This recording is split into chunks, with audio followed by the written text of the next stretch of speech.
reputasi buruk pelayanan publik masih menjadi pekerjaan rumah. Tapi ketika ada orang datang jam 8, ini petugasnya mana? Senam dulu. Jam 09 ge buka. Padahal itu sudah ngantri dari jam 8. Kira-kira jam 11 sudah tutup. Padahal layanannya sampai jam 2. Tapi ini hak bagi masyarakat yang dia punya layanan. Where did it all go wrong?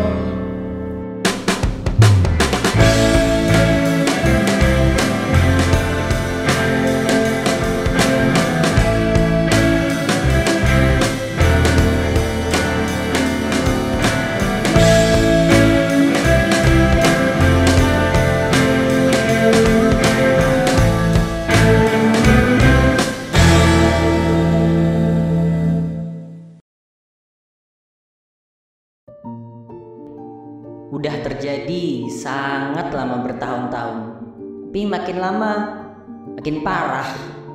Sudah lama aku berada di kegelapan ini. Aku ingin semuanya itu sudah selesai. Aku ingin kabur.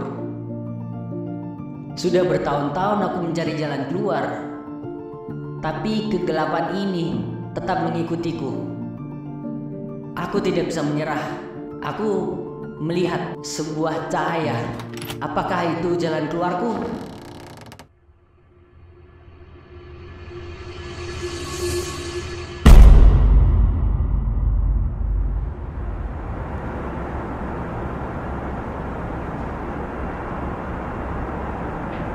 Halo, selamat datang di tahun 2025. Ayo kita lihat perubahannya.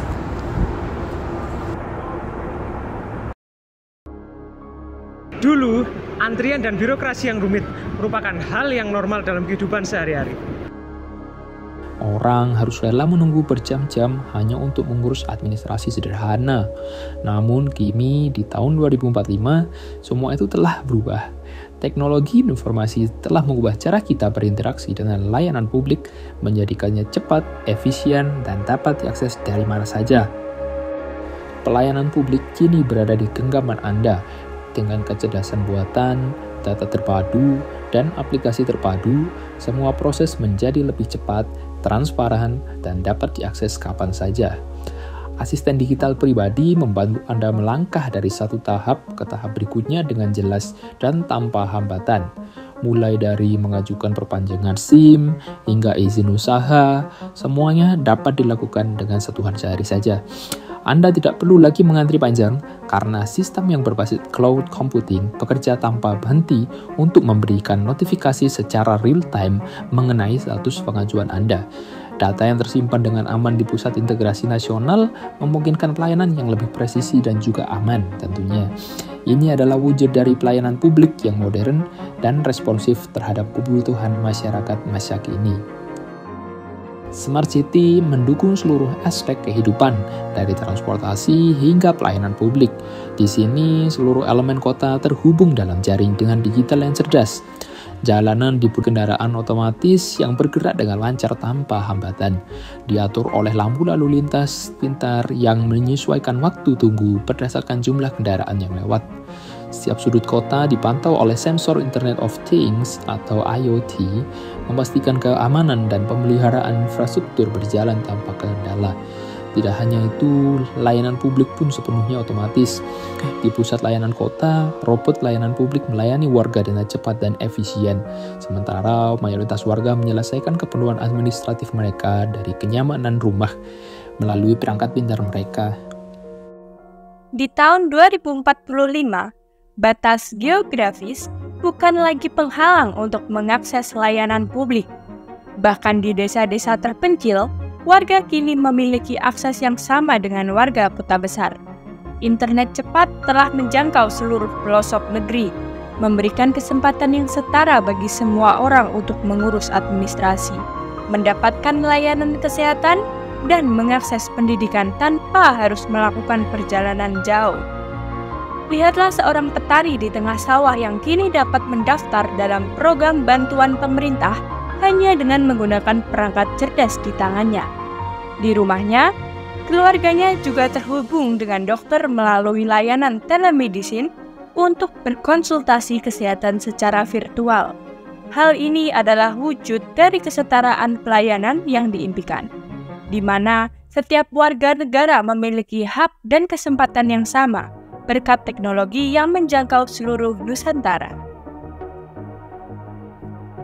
Teknologi telah menyentuh setiap lapisan masyarakat. Literasi digital yang dulu menjadi tantangan, kini menjadi bagian dari kehidupan sehari-hari. Dari anak-anak di sekolah hingga para lansia, semua mampu menggunakan teknologi untuk mempermudah kehidupan mereka. Di pusat komunitas, para lansia antusias mengikuti pelatihan digital, mempelajari cara mengurus administrasi pensiun dengan mudah melalui aplikasi cerdas. Anak-anak muda memanfaatkan teknologi di e-library sekolah mereka untuk belajar dan mengembangkan keterampilan digital mereka. Di rumah, keluarga-keluarga modern berinteraksi dengan perangkat pintar.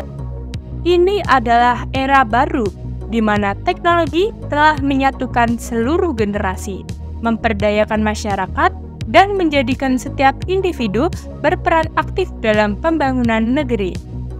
Indonesia kini melangkah pasti menuju 2045, menuju era keemasan yang diimpikan oleh generasi-generasi sebelumnya.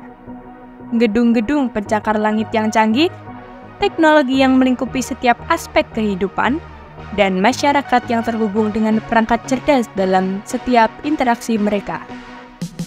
Dari anak-anak sekolah yang belajar di kelas digital, hingga pedagang pasar yang memanfaatkan teknologi untuk memperluas usaha mereka, semuanya menyatu dalam ekosistem yang inklusif. Inilah visi kita, Indonesia Emas, sebuah negeri yang tidak hanya makmur secara ekonomi, tetapi juga berdaya secara digital. Di sini, teknologi menjadi jembatan yang menghubungkan masyarakat, memberikan layanan yang cepat, tepat, dan efisien. Semua terhubung, semua terlayani, menciptakan masa depan yang lebih cerah untuk generasi mendatang. Bersama-sama, kita bangun masa depan Indonesia yang lebih inklusif, lebih efisien, dan lebih sejahtera.